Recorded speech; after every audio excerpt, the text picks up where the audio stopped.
ఇప్పుడు వీళ్ళు ఇంకా పవర్ మాకు వచ్చే అవకాశం ఉంది అన్న దీంట్లో ఉన్నట్టున్నారు కదా, అట్లాంటి ఛాన్స్ ఉందా ఎంపీ ఎలక్షన్స్ తర్వాత? గుంట నక్కలాగా వేసి చూస్తా ఉన్నారు. సవాలు లేదు, తొందరలోనే మేము అధికారంలోకి వస్తాం అట్లా అంటున్నారు కదా. ఎట్లాంటి లేదు. ఇది బీజేపీ పార్టీ ఈ అంటే వాళ్ళు మైండ్ గేమ్ ఆడుతున్నారు. అంటే మళ్ళీ అధికారానికి వస్తాం, 6 నెలలు వస్తాం, 3 నెలలు వస్తాం అని చెప్పి మొన్నదాకా మాట్లాడు చూడు. బీఆర్ఎస్ పార్టీ ఎమ్మెల్యేలు జంప్ చేస్తారనేది ప్రచారం జరుగుతున్నప్పుడు వాళ్ళు చేస్తున్న సైకలాజికల్ మైండ్ గేమ్ ఆడుతున్నారు అన్నట్టు.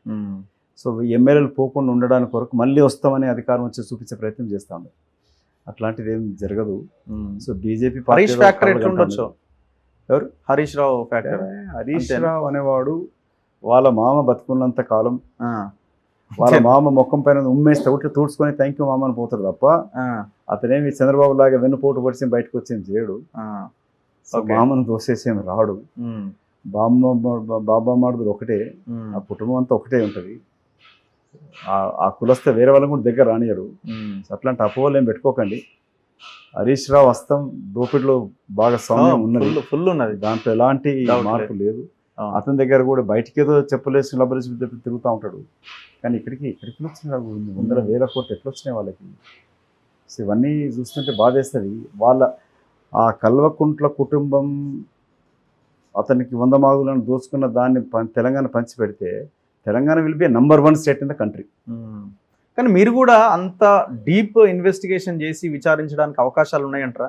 ఆ చుట్టూ మళ్ళీ కాంట్రాక్టరు, పెట్టుబడిదారీ వ్యవస్థ ఇవన్నీ వేళ్ళునికి పోయినాయి కదా. మీ పార్టీ నాయకులకి, అవతల వాళ్ళకి కాంట్రాక్టర్లు, లింకులు ఇవన్నీ ఉన్నాయి కదా, చైన్ సిస్టమ్ లాగా. సమయం ఛేదించాలంటే మార్పు సమస్య కదా. ఎస్, ఇవన్నీ ఒత్తిడులు ఉంటాయి. బట్ నాకు నమ్మకం ఉన్నది.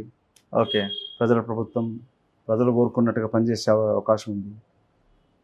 ముఖ్యమంత్రి యువ నాయకుడు, ఏజ్ ఉంది, ఇంకా గట్టిగా పనిచేసి పేరు సంపాదించుకోవాలని ఒక తపనతో ఉన్నాడు. ఈ 5 సంవత్సరాలు మళ్ళీ ఇంకో 5 సంవత్సరాలు కూడా ముఖ్యమంత్రి కావాలని కోరుకుంటున్నాను. కానీ ఈ పని చేయకపోతే మాత్రం కష్టమే అవుతుంది మీకు.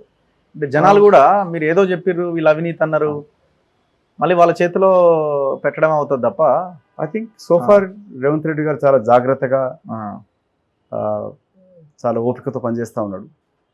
అతను తన శకమంటూ నిర్మించుకోవాలని తపనతో కూడా ఉన్నాడు. ఎట్లయితే రాజశేఖర రెడ్డి గారి పేరుండేనో, గతంలో పనిచేసిన ముఖ్యమంత్రి పేరు ఉండాలని తపనతో ఉన్నాడు. కాబట్టి ప్రజలు ఒక అవకాశం ఇచ్చిర్రు, కొంచెం ఓపిక చూడాలని కూడా నా విజ్ఞప్తి.